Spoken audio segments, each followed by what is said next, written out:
Now up till now हमने Harappan civilisation से related जो भी इंपॉर्टेंट साइट्स हैं उनके बारे में स्टडी कर लिया है, और इन साइट्स पे जो भी पेक्यूलियर इंपॉर्टेंट चीज़ें मिली हैं या जो भी पर्टिकुलर इंपॉर्टेंट साइट्स मिली हैं उनको भी हमने अब तक स्टडी कर लिया है। तो इन सारे ही इंपॉर्टेंट साइट्स को जो है होलिस्टिकली अगर एनालाइज किया जाए तो हमें हड़प्पन सिविलाइजेशन के बारे में एक ब्रॉडर सा आइडिया लगता है। यानी कि इन साइट्स को एक क्रोनोलॉजिकल वे में अगर लॉजिकली स्टडी किया जाए तो इस सिविलाइजेशन के बारे में हमें पता चलेगा कि आखिर इस सिविलाइजेशन, इस हड़प्पन सिविलाइजेशन की जो सोसाइटी थी वो कैसी थी। यहाँ पे क्योंकि इतने एडवांस लेवल पे टाउन प्लानिंग की गई, ड्रेनेज सिस्टम को बनाया गया, तो क्वाइट ऑब्वियस है कि शायद कोई रूलिंग अथॉरिटी रही होगी जिसने इन चीज़ों को मॉनिटर किया होगा, एक स्टैब्लिश क्राइटेरिया बनाया होगा जिसके बिहाफ पे इन टाउन्स का एस्टैब्लिशमेंट हुआ होगा। ट्रेड रिलेशंस थे तो ट्रेड रिलेशंस को गवर्न करने के लिए भी रूल्स एंड रेगुलेशंस बनाए गए होंगे। तो कुछ नेचर ऑफ पॉलिटी भी रही होगी, यानी कि जो रूलर है और जो रूल्ड हैं, जो जनता है, जो पीपुल है, उनके बीच में कोई एक कॉन्ट्रैक्चुअल एग्रीमेंट होगा। तो हमें हड़प्पन सिविलाइजेशन की पॉलिटी कैसी थी इस पे भी एक ब्रीफ सा आइडिया लगाना ज़रूरी है। एंड साइमल्टेनियसली हड़प्पन सिविलाइजेशन की सोसाइटी कैसे थी इस पे हमें अपनी एक आइडिया, एक फंडामेंटल डेवलप करने की ज़रूरत है कि आखिर इस सोसाइटी में लोग रहते कैसे थे, कैसे कपड़े पहनते थे, क्या खाते थे, उनका मोड ऑफ प्रोफेशन क्या था, और इस सोसाइटी में जब हड़प्पन सिविलाइजेशन में जो लोग आए आखिर वो आए कहाँ से। क्या पर्टिकुलर थ्योरीज दी गई कि यहाँ पे जो इंडिविजुअल्स आए वो इंडिविजुअल्स आए कहाँ से हैं, किस एरिया से आए हुए हैं बियॉन्ड, क्योंकि इतने एडवांस लेवल पे टाउन्स का कंस्ट्रक्शन हो रहा है, हाउसेस का कंस्ट्रक्शन हो रहा है, तो उन सारी ही चीज़ों के लिए जो है इकोनॉमी बहुत ही फंडामेंटल होती है। किसी भी सोसाइटी की इकोनॉमी एक फंडामेंटल इंडिकेटर होती है उस सोसाइटी की। तो हमें फर्दर अभी देखना है कि आखिर हड़प्पन सिविलाइजेशन की इकोनॉमी कैसी थी, क्या मोड ऑफ ऑक्यूपेशन था, किस चीज़ पे प्राइमरली फीचर था। हड़प्पन सिविलाइजेशन के लोग जो rest part of the world पे ट्रेड एंड कॉमर्स जो प्रैक्टिस कर रहे थे वो किन किन कंट्रीज से थे और क्या क्या एविडेंसेस मिले हैं बियॉन्ड, और भी जो कुछ इंपॉर्टेंट फीचर्स हैं, क्योंकि अब ट्रेड एंड कॉमर्स फ्लरिश कर रहा होगा तो यहाँ पे लोगों का मोड ऑफ एंटरटेनमेंट क्या है, ये सब्सिक्वेंट अब हम वन बाई वन इन चीज़ों पे देखेंगे। एंड इन द एंड ये देखेंगे कि हड़प्पन सिविलाइजेशन के पीछे जो डिबैकल, जो डिमाइस इस सिविलाइजेशन का हुआ, एंड हुआ जो इस सिविलाइजेशन का, उसके पीछे क्या क्या थ्योरीज प्रोपाउंड की गई हैं, क्या क्या पॉसिबल मेजर्स बताए गए हैं। तो पहले प्रोसीड करते हैं पॉलिटी पे। अब पॉलिटी टर्म जो है सिग्निफाई करता है नेचर ऑफ रिलेशनशिप, यानी कि जो भी रूलिंग गवर्नमेंट है या जो भी रूलिंग अथॉरिटी है उसका रिलेशनशिप विद द पीपल, वो जो होता है एक सोसाइटी की पॉलिटी को डिटरमिन करता है। तो हड़प्पन सिविलाइजेशन की अगर पॉलिटी की बात करें, हड़प्पन सिविलाइजेशन की अगर हम पॉलिटी की बात करें तो एक हमारे माइंड में एक फंडामेंटल क्यूरियोसिटी ज़रूर डेवलप होगी कि ये जो सिविलाइजेशन था इतने एडवांस लेवल पे था 4500 साल पहले। टाउन का जो टाउन की प्लानिंग की गई थी बहुत ही एडवांस लेवल पे की गई थी, पेक्यूलियर ड्रेनेज सिस्टम था, ट्रेड एंड कॉमर्स बहुत ही एडवांस लेवल पर प्रैक्टिस किया जा रहा था। ट्रेड एंड कॉमर्स को प्रैक्टिस करने के लिए कुछ फंडामेंटल रूल्स, रेगुलेशंस, लॉज रहे होंगे। एंड सब्सिक्वेंटली इस सिविलाइजेशन के टाइम पीरियड पे वेट्स एंड मेजरमेंट्स के जो टूल्स चाहिए होते तो उनका भी डेवलपमेंट हो चुका था, यानी कि एक स्टैंडर्डाइजेशन है उन वेट्स एंड मेजरमेंट से रिलेटेड। और ये तभी पॉसिबल होगा कि इतनी सारी कॉमनैलिटीज जो भी डेवलप हुई हो तभी पॉसिबल है कोई एक रूलिंग अथॉरिटी होगी जो ये मैंडेट कर रही होगी कि ऐसे ऐसे मेजर्स को हमें फॉलो अप करना है, राइट। तो इस हड़प्पन सिविलाइजेशन की जो पॉटरीज थी वो बहुत ही कॉमन थी, राइट। यूनिफॉर्मिटी देखी गई, टूल्स जो भी यूज किए जा रहे थे स्टोन से बने हुए, वेट्स एंड मेजरमेंट, तो ये सारे ही जो फंडामेंटल फीचर्स हैं वो कहीं ना कहीं ये सिग्निफाई करते हैं कि शायद हड़प्पन सिविलाइजेशन में कोई ना कोई एक पर्टिकुलर जो है सेंट्रलाइज अथॉरिटी जरूर रही होगी जिसने ये लॉज, रूल्स, रेगुलेशंस या इतने स्टैंडर्ड मेथोडोलॉजी से जो है इस सोसाइटी को गवर्न किया होगा, राइट। तो अलग अलग थॉट प्रोसेस, अलग अलग हिस्टोरियंस जो थे उन्होंने अपने थॉट्स दिए हैं कि आखिर क्या पॉसिबिलिटी है कि कौन यहाँ पे रूल कर रहा था। जैसे आरएम व्हीलर हैं, आरएम व्हीलर ने जो है एक थ्योरी प्रोपाउंड की कि शायद इस हड़प्पन सिविलाइजेशन में जो है रिलीजन का एक इंपॉर्टेंट रोल रहा होगा। इस सिविलाइजेशन में रिलीजन का काफी इंपॉर्टेंट रोल रहा होगा। जैसे कुछ एविडेंसेस यहाँ पे जो है हड़प्पन सील्स में जो है प्रीस्ट के मिले हैं, प्रीस्ट किंग के मिले हैं, तो उनका शायद मानना था कि यहाँ पे रिलीजन की प्राइमेसी थी और यहाँ पे ग्रुप ऑफ प्रीस्ट, कई सारे प्रीस्ट मिलके इस हड़प्पन सिविलाइजेशन को गवर्न कर रहे थे। लेकिन ऐसा एक हाइपोथेटिकल आइडिया डेवलप किया गया, ऐसा कुछ वेल स्टैब्लिश क्रेडेंशियल नहीं है कि कुछ भी रिलीजन से रिलेटेड स्पेसिफिकली कुछ ऐसा स्ट्रक्चर मिला हो।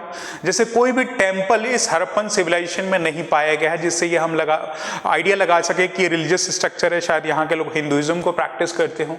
जो भी रिलीजियस स्ट्रक्चर्स मिले हैं, जैसे हमने डिस्कशन किया था कि मोहनजोदारो में ग्रेट बाथ जो है एक ऐसा साइट मिला था जहां पे एक आइडिया लगता है कि हमें कि इस ग्रेट बाथ में लोग रिचुअलिस्टिक बात करते थे। जैसे हमने डिस्कशन किया कि कुंभ के मेले के टाइम पे लोग रिचुअलिस्टिक बाथिंग करते हैं, वैसे हड़प्पन सिविलाइजेशन में शायद इस ग्रेट बाथ का यूज जो है रिचुअलिस्टिक बाथिंग के लिए करते हो, कुछ रिलीजन से एसोसिएटेड। लेकिन कोई भी फंडामेंटल एस्टैब्लिशमेंट नहीं है कि ये सिविलाइजेशन जो है रिलीजियस सेंट्रिक थी और यहाँ पे जो ग्रुप ऑफ प्रीस्ट जो है गवर्न कर रहे थे या वो सेंट्रल अथॉरिटी थी। तो ये वाला जो आइडिया है एक हाइपोथेटिकल आइडिया है, शायद एक प्रोबेबिलिटी बनाई जा रही है कि ग्रुप ऑफ प्रीस्ट जो है इस हड़प्पन सिविलाइजेशन में गवर्न कर रहे थे, राइट।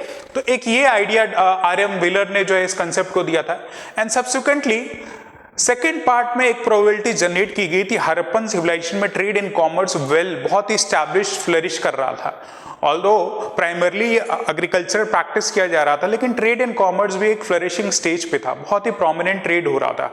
तो ऐसी प्रोबेबिलिटी जनरेट की गई कि अगर इतना फ्लरिशिंग ट्रेड होगा तो शायद ग्रुप ऑफ ट्रेडर्स एक साथ, कुछ व्यापारी जो है, जो भी बड़े बड़े डिग्नेटरीज हों, वो ट्रेडर्स आपस में मिलके इस सिविलाइजेशन, इस सोसाइटी के रूल्स, लॉ, रेगुलेशंस को गवर्न कर रहे होंगे, यानी कि वही सेंट्रल अथॉरिटी होंगी। तो ऐसी पॉसिबिलिटी बनाई गई है कि यहाँ पे जो क्लास ऑफ मर्चेंट हैं, जो ग्रुप ऑफ मर्चेंट हैं, वो शायद सेंट्रल अथॉरिटी रहे होंगे। ये एक पॉसिबल प्रोबेबिलिटी बनती है कि यहाँ पे सेंट्रल अथॉरिटी का।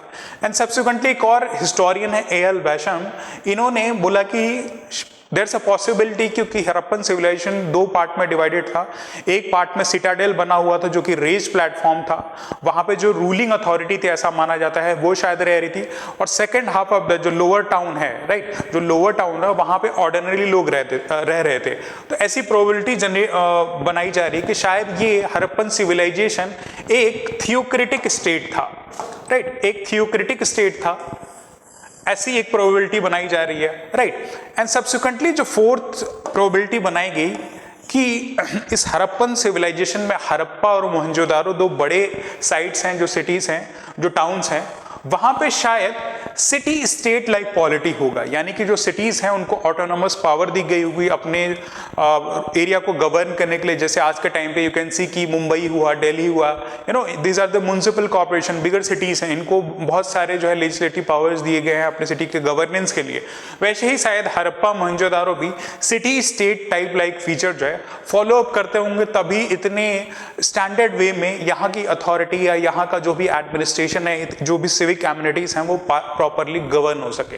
तो यहाँ की सेंट्रल अथॉरिटी, यहाँ की पॉलिटी जो हड़प्पन सिविलाइजेशन की है, ऐसी कुछ 3-4 प्रोबेबिलिटीज बनाई गई कि या तो रिलीजियस सेंट्रिक होगा, तो यहाँ पे ग्रुप ऑफ प्रीस्ट जो है कलेक्टिवली शायद इस हड़प्पन सिविलाइजेशन को गवर्न कर रहे हो, लेकिन कुछ रिलीजियस स्ट्रक्चर प्रोमिनेंटली नहीं मिले हैं, तो इस थ्योरी को डिनाई किया जाता है।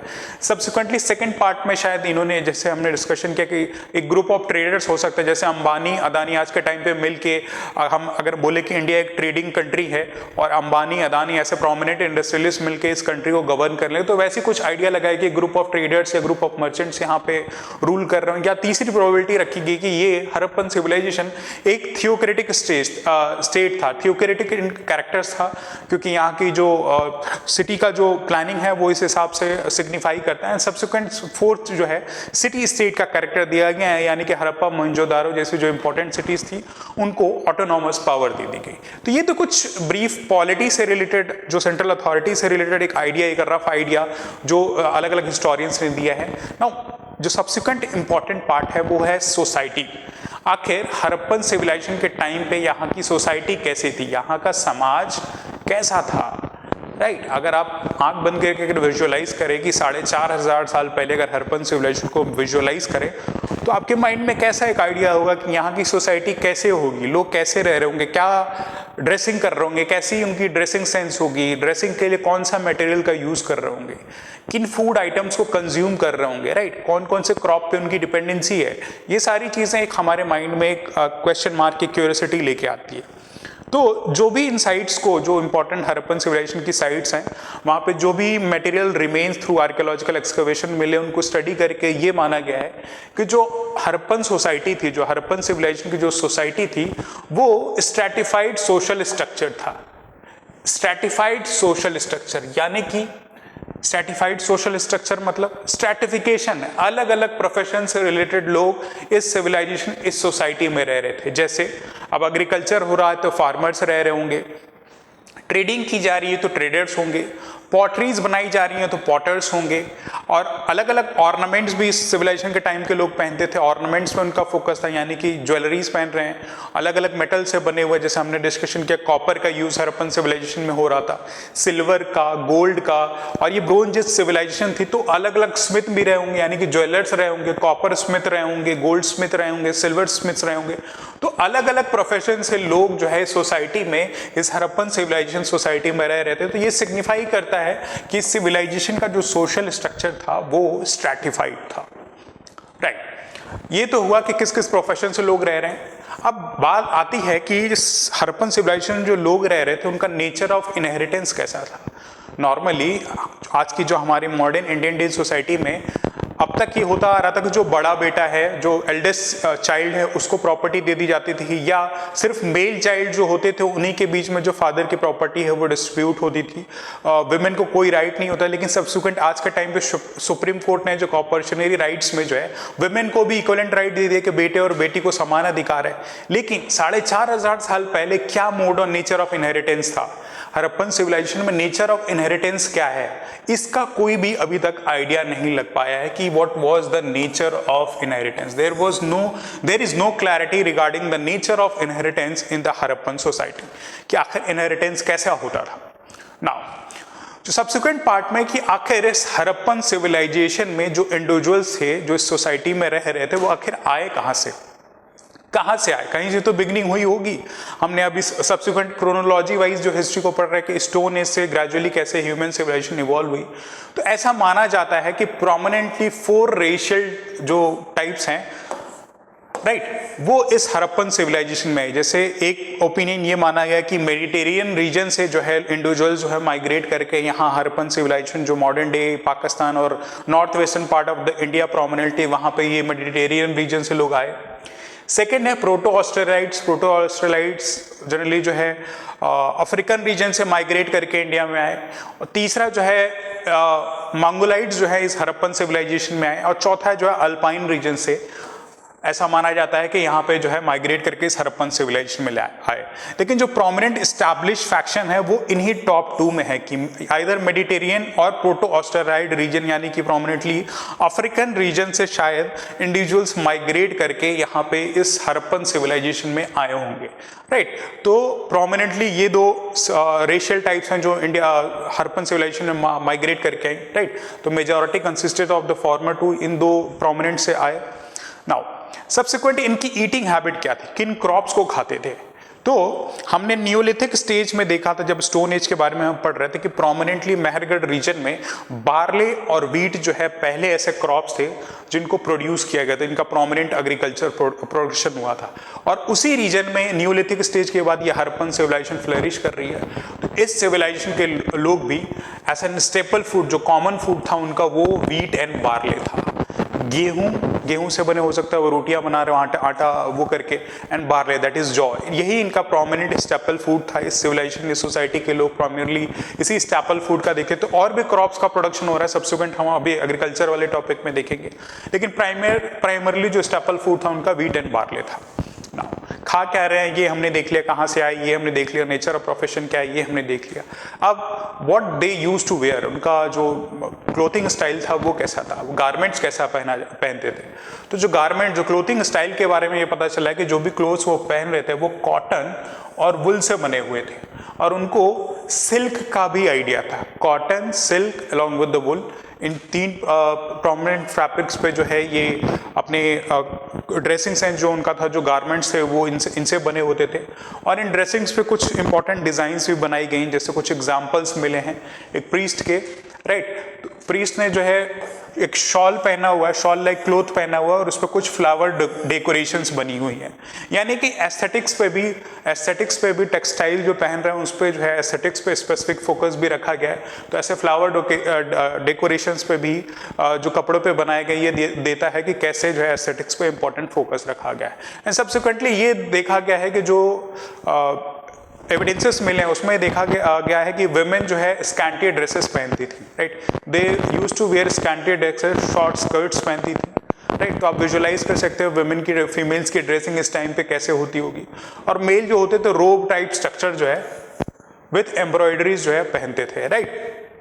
तो इस टाइम पीरियड पे कॉटन का एविडेंस है, कॉटन से लोग फेमिलियर थे। लिनेन से जो है कोई भी एविडेंस जो है इस सिविलाइजेशन, इस सोसाइटी में प्रोमिनेंटली नहीं मिला है। तो प्रोमिनेंटली कॉटन, सिल्क एंड वुल की आइडिया थी। नेचर ऑफ ड्रेसिंग कैसा था, एस्थेटिक्स के लिए एम्ब्रॉयडरी पे स्पेसिफिक फोकस रखा गया। नाउ सब्सिक्वेंट ऑर्नामेंट्स पे देखते हैं। अब क्योंकि ट्रेडर्स हैं, ट्रेडिंग हो रही है, सोसाइटी फ्लरिश कर रही है, लोगों को खाने के लिए फूड अवेलेबल है, तो अपनी सजने संवरने पे भी स्पेसिफिक फोकस हो गए सोसाइटी के लोगों के लिए। जो एविडेंसेस मिले हैं शायद ये सिग्निफाई करते हैं कि इस टाइम पीरियड के लोग ऑर्नामेंट्स भी पहनते थे, कुछ इंपॉर्टेंट ऑर्नामेंट्स भी पहनते थे। जैसे आज के टाइम पे हम gold along with the diamond ऐसे इंपॉर्टेंट जो है ऑर्नामेंट्स को पहनते हैं, जैसे ज्वेलरीज पहनते हैं, वैसे इस टाइम पीरियड के लोग जो इनकी सोसाइटी थी वो इंपॉर्टेंट ऑर्नामेंट्स पहनती थी, राइट। ये कैसे पता चलता है, जैसे कुछ हमें टेराकोटा इमेजेस मिले हैं। Terracotta generally reddish clays type, hard clays type structure से बना रहता है, इमेजेस हैं। उसमें ये सिग्निफाई किया गया है कि वुमेन जो है, ऐसे इमेजेस जो मिले उसमें दिखाया गया है कि वुमेन जो है डिफरेंट टाइप्स ऑफ ऑर्नामेंट्स पहन रही हैं। जैसे हमने मोहनजोदारो के बारे में अभी जब डिस्कशन किया था, मैंने मर्द करके नेमोनिक्स आपको बताया कि मोहनजोदारो का एक्सकवेशन जो है रखलदास बनर्जी ने किया था। और यहाँ पे एक इमेज पाई गई है डांसिंग गर्ल की।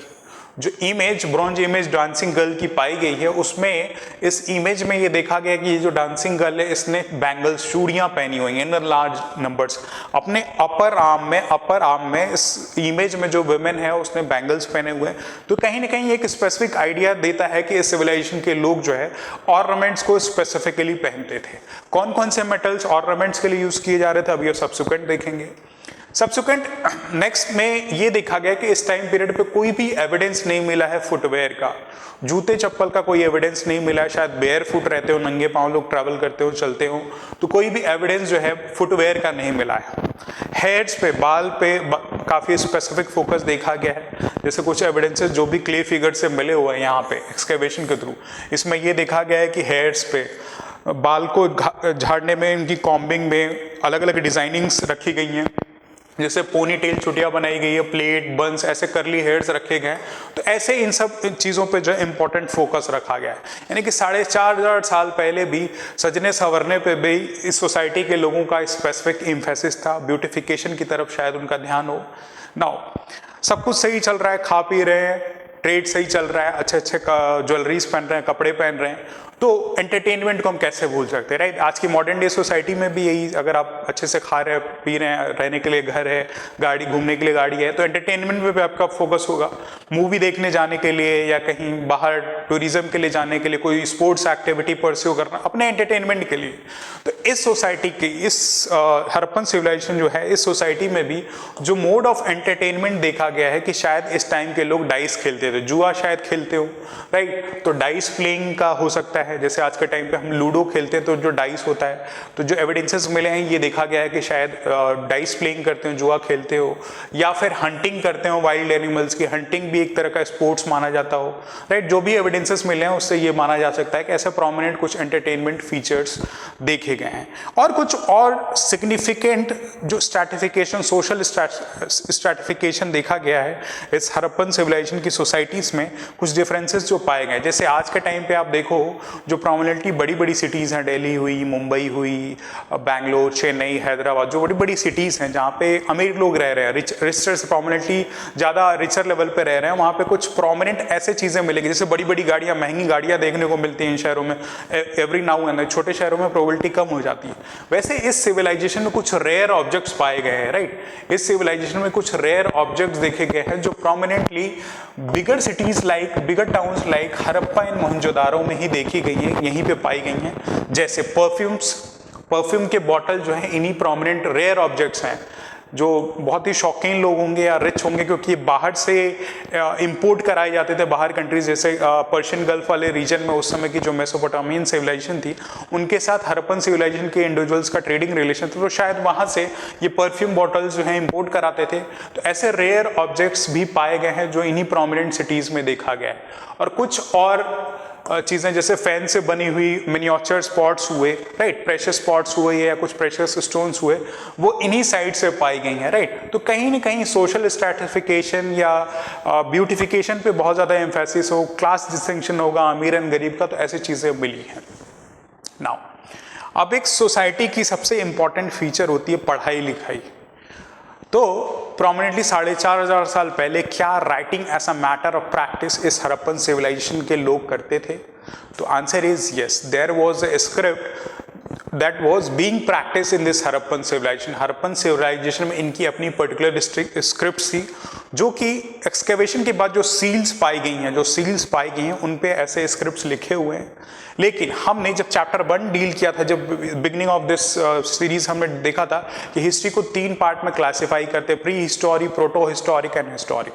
इसमें प्रोटो हिस्टोरिक में हमने डिस्कशन किया था कि ऐसी सिविलाइजेशन या ऐसा हिस्टोरिकल टाइम पीरियड जहां पे रिटन एविडेंसेस अवेलेबल हैं, लेकिन उन रिटन एविडेंसेस में क्या स्क्रिप्ट लिखी गई है वो डिसिफर नहीं की गई, इसीलिए उनको जो है प्रोटो हिस्टोरिक टाइम पीरियड में रखा गया है।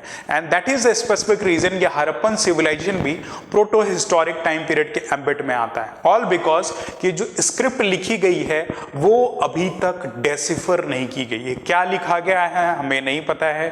दैट इज वाई हम कोई आइडिया नहीं लगा सकते हैं इन स्क्रिप्ट के थ्रू कि हड़प्पन सिविलाइजेशन के लोग कैसे थे। जो भी हमें आइडिया है हड़प्पन सिविलाइजेशन का, वो एक्सकेवेशन के थ्रू जो भी मटेरियल रिमेन्स मिले हैं उनकी लॉजिकल स्टडी करके हम ऐसी प्रोबेबिलिटी को जो है डिजाइन करते हैं या अपनी अंडरस्टैंडिंग बनाते हैं। लेकिन जो स्क्रिप्ट्स मिली हैं, जो भी स्क्रिप्ट्स अब तक मिली हैं, वो अराउंड 5000 इन टेक्स्ट है, राइट। 5000 इन टेक्स्ट है। इंग्लिश में आप देखते हैं ABCDEFG जो होता है अराउंड 26 अल्फाबेट है, यहाँ पे नंबर्स काफी ज्यादा हैं।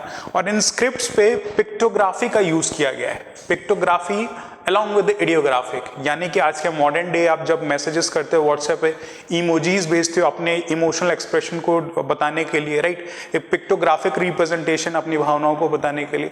वैसे जो स्क्रिप्ट थी इनकी वो पिक्टोग्राफी में भी थी और अल्फाबेट्स का भी, सिलेबिक कैरेक्टर्स का भी यूज करते थे, राइट। और जो उनकी राइटिंग प्रैक्टिस है उसको प्रोमिनेंटली बोस्ट्रोफोदेन बोलते हैं। ये बहुत ही इंपॉर्टेंट है। अगर आपसे स्क्रिप्ट के बारे में पूछा जाए एग्जामिनेशन में टाइम एंड अगेन पूछा गया है तो बोस्ट्रोफोदेन है।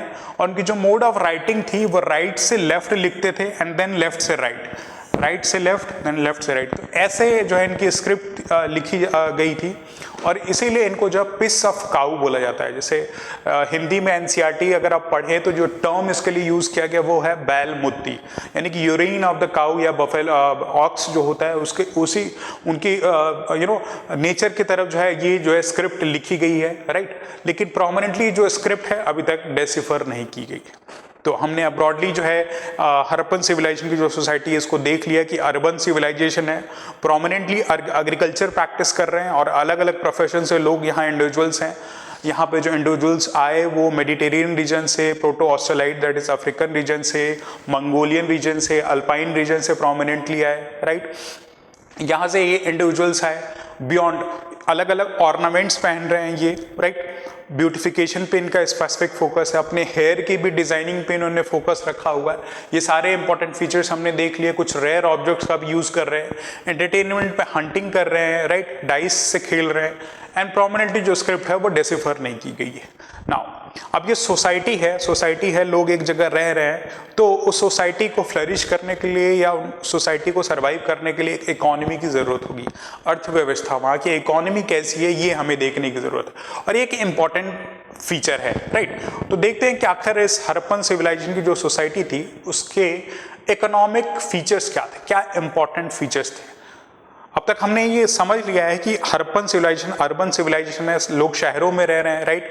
लेकिन साथ साथ जो मेनली जो है इनका मोड ऑफ ऑक्यूपेशन जो एग्रीकल्चर है, खेती ही मेन ऑक्यूपेशन है। लेकिन उस खेती का एक प्लस पॉइंट ये है कि इस एग्रीकल्चर प्रोडक्शन में ये अपने फूड कंजम्पशन के लिए भी क्रॉप्स का प्रोडक्शन कर रहे हैं और कुछ सरप्लस क्रॉप्स भी प्रोड्यूस कर रहे हैं जिसकी खरीद फरोख्त हो रही है, ट्रेडिंग हो रही है, राइट। उसको ट्रेडिंग की जा रही है। तो इन अर्बन सेंटर्स में ही इन आइटम्स का जो है ट्रेड किया जा रहा है। और ट्रेड भी कैसा, ये खुद अपने लोकल एरिया में भी कंज्यूम कर रहे हैं और rest part of the towns में भी उनका ट्रेड कर रहे हैं। और हम सब्सिक्वेंट देखेंगे कि other region of the world जैसे पर्शियन गल्फ वाला रीजन है या इस सिविलाइजेशन के कंटेम्प्रेरी टाइम पीरियड पे मेसोपोटामियन सिविलाइजेशन थी जिसमें Iraq, Iran, Afghanistan, Bahrain, Oman यहाँ से आइटम्स को जो है एक्सपोर्ट किया जाता था। तो प्राइमरली इस सोसाइटी की जो इकोनॉमी थी वो एग्रीकल्चर थी, मेनली एग्रीकल्चर मेन ऑक्यूपेशन था। लेकिन साथ ही साथ यहाँ पे फ्लरिशिंग ट्रेड इन कॉमर्स भी था, राइट। और जो क्रॉप्स का प्रोडक्शन करते थे उसमें हमने अभी डिस्कशन किया कि जो इनका स्टेपल फूड था वो बार्ले एंड वीट था। लेकिन बार्ले एंड वीट के साथ साथ और भी जो क्रॉप्स ये लोग आ रहे थे वो था lentils, chickpeas, sesame, various millets, along with कुछ राइस के भी एविडेंसेस मिले हैं, चावल के भी एविडेंसेस मिले हैं। जैसे हमने लोथल का डिस्कशन किया, उसमें ये देखा था कि लोथल में जो है राइस के हस्क मिले हैं, राइट। तो राइस का भी कंजम्पशन इस सिविलाइजेशन के लोग करते थे। तो प्राइमरली ये क्रॉप्स का जो है इंपॉर्टेंट प्रोडक्शन करते थे। अब एग्रीकल्चर कर रहे हैं, खेती कर रहे हैं, तो क्वाइट ऑब्वियस है दो इंपॉर्टेंट फैक्टर्स। खेती कभी भी कर रहे हैं तो खेत एग्रीकल्चर प्रैक्टिसेस करने के लिए लैंड की रिक्वायरमेंट होगी। लैंड में आपको बीज को सो करना है, सीड्स को सो करना है, तो उसके लिए फरोड लैंड चाहिए, जुते हुए खेत चाहिए, तभी उन सीड्स को आप सो करेंगे। तो जो एविडेंसेस इस हड़प्पन सिविलाइजेशन में मिले हैं कुछ फरोड लैंड के भी, जैसे हमने अभी एक हड़प्पन सिविलाइजेशन की एक साइट के बारे में देखा, दैट इज कालीबंगन। यहाँ पे furrowed land that is ploughed fields के एविडेंसेस मिले हैं, राइट। प्लव्ड फील्ड के एविडेंसेस मिले हैं जो कि एक आइडिया देते हैं कि जब भी यहाँ पे एग्रीकल्चर खेती करते होंगे तो खेतों की प्रॉपर जुताई करते होंगे। एंड साइमल्टेनियसली कुछ ऐसे और भी हमें टेराकोटा सील्स मिली हैं जो क्ले से बनी हुई हैं, जो प्लव के शेप में बनी हुई, यानी कि शायद इस सिविलाइजेशन के लोग जो है लकड़ियों के बने जो है शायद हल प्लव्स का यूज करते होंगे फील्ड को जो है प्लफिंग करने के लिए या फरो बनाने के लिए, राइट। तो यहाँ पे प्लफिंग भी की जा रही है। अब सब्सिक्वेंट सेकंड इंपॉर्टेंट जो फैक्टर खेती के लिए है वो है पानी। तो पानी कहाँ से लाते थे, ये हमारे माइंड में एक इंपॉर्टेंट कंफ्यूजन होना, क्यूरियस माइंड में जो हमारे क्वेश्चन आता होगा। तो इस सिविलाइजेशन के लोग जो थे आसपास जो नदियां बहती थी उनके विसिनिटी पे जो कैनाल्स बनाते थे, या तो वहां से पानी लेके आते थे, तो कैनाल से पानी बना के लाते थे, या आसपास जो भी वेल्स थे, कुएं थे, राइट, उन कुओं से जो है पानी प्रोमिनेंटली लेके आते थे। तो जो मोड ऑफ इरिगेशन था या तो कैनाल था या वेल से जो है इरिगेशन ये लोग प्रोमिनेंटली करते थे, राइट। और एक और पिक्यूलियर कैरेक्टरिस्टिक्स है कि इस सिविलाइजेशन के लोग डबल क्रॉपिंग करते थे, यानी कि साल में 2 क्रॉप्स का प्रोडक्शन करते थे। जैसे northern part of the India में हम देखेंगे कि राइस का एक सीजन में कल्टीवेशन होता है एंड सब्सिक्वेंटली सेकेंड पार्ट में जो है वीट का कल्टीवेशन होता है। तो इस टाइम पीरियड के लोग जो है डबल क्रॉपिंग सिस्टम का जो है as a matter of practice ये लोग अपने एग्रीकल्चर प्रोडक्शन के लिए जो है ऐसी मेथोडोलॉजी का यूज करते थे। तो कौन कौन सी क्रॉप्स का प्रोडक्शन कर रहे हैं, एग्रीकल्चर जो हो रही है, क्या लैंड को प्लव किया जाता था? यस, लैंड को भी प्लव किया जाता था। जो प्लव्स थे शायद लकड़ियों से बने हुए थे, जो हल थे शायद लकड़ियों से बने हुए थे, और कैनाल एंड वेल्थ, कैनाल से और कुओं से जो है पानी के लिए इरिगेशन के लिए जो है पानी मिलता था and subsequently double cropping system जो है यूज करते थे। एंड ये लोग जो है फार्मिंग के साथ साथ एनिमल डोमेस्टिकेशन भी करते थे, राइट। और जो प्रोमिनेंट एनिमल्स इस सोसाइटी में देखे गए हैं, जैसे इन्होंने शिप्स को डोमेस्टिकेट किया है, गोट्स को डोमेस्टिकेट किया है, फाउल्स जो हैं जो कि वाइल्ड बर्ड्स हैं इनका डोमेस्टिकेशन किया है, राइट। एंड सब्सिक्वेंटली कुछ और एनिमल्स हैं जैसे बफेलो हुआ, पिग हुआ, एलिफेंट हुआ, ऐसे एनिमल्स का डोमेस्टिकेशन इस हड़प्पन सिविलाइजेशन में हुआ है। लेकिन बार बार मैं ये रिपीट कर रहा हूं कि हड़प्पन सिविलाइजेशन के लोग जो थे वो हॉर्सेस से अवेयर नहीं थे, they were not known to the horses.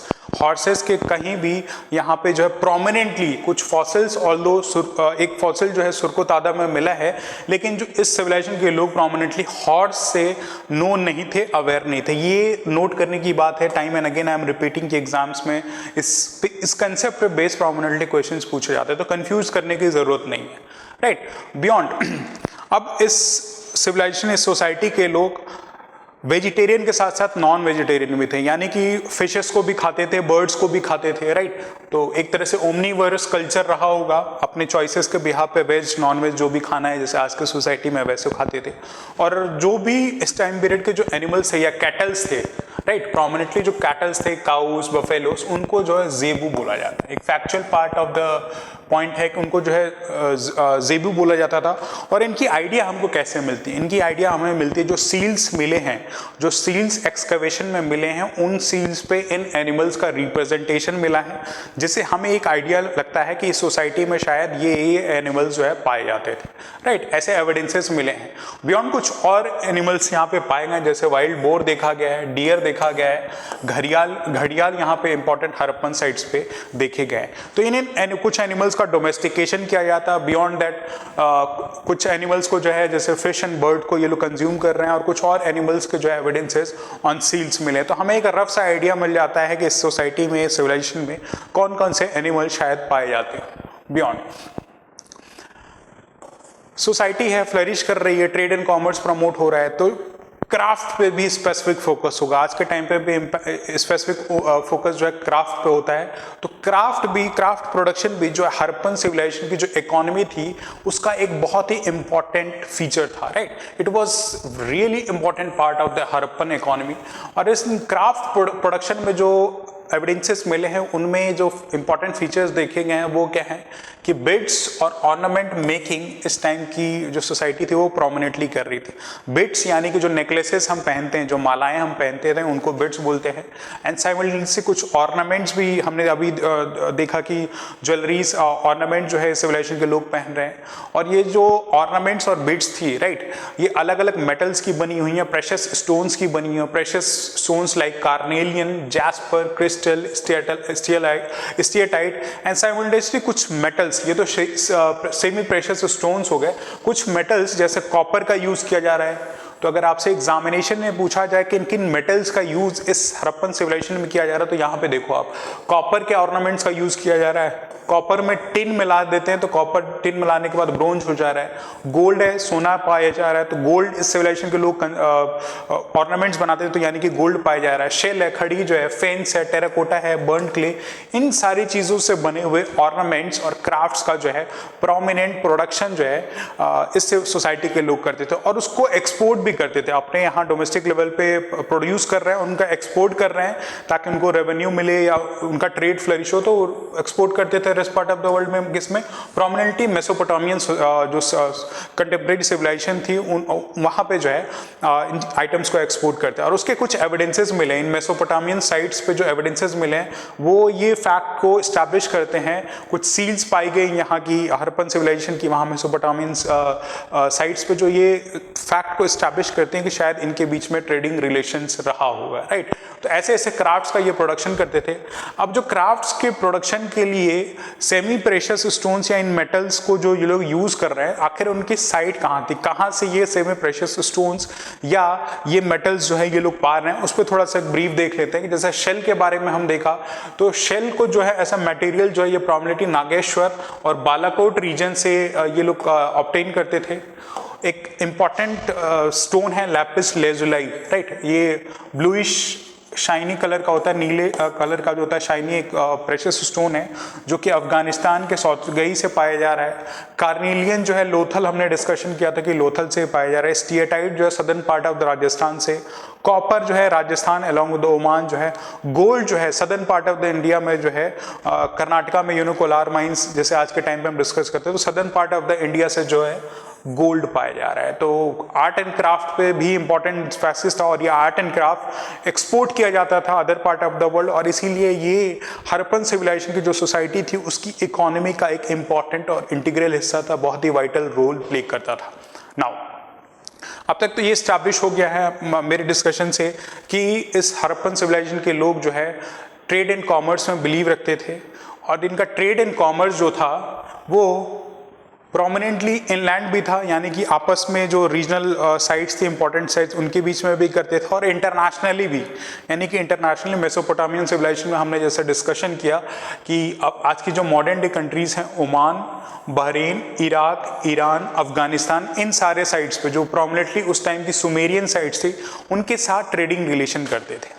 तो इतनी दूरी पे ये जो कंट्रीज हैं वो लोकेटेड हैं, तो पॉसिबिलिटी क्या है, जो कैसे ट्रेड करते होंगे, कैसे ये लोग जाते होंगे, तब तो फ्लाइट्स का डेवलपमेंट नहीं होगा, तो दैट्स अ पॉसिबिलिटी कि ये लैंड और सी रूट दोनों का ही इस्तेमाल करते थे, यानी लैंड के थ्रू भी जाते थे और सी रूट के थ्रू भी, यानी कि नेवी या शिप्स का डेवलपमेंट हुआ होगा इस टाइम पीरियड पे।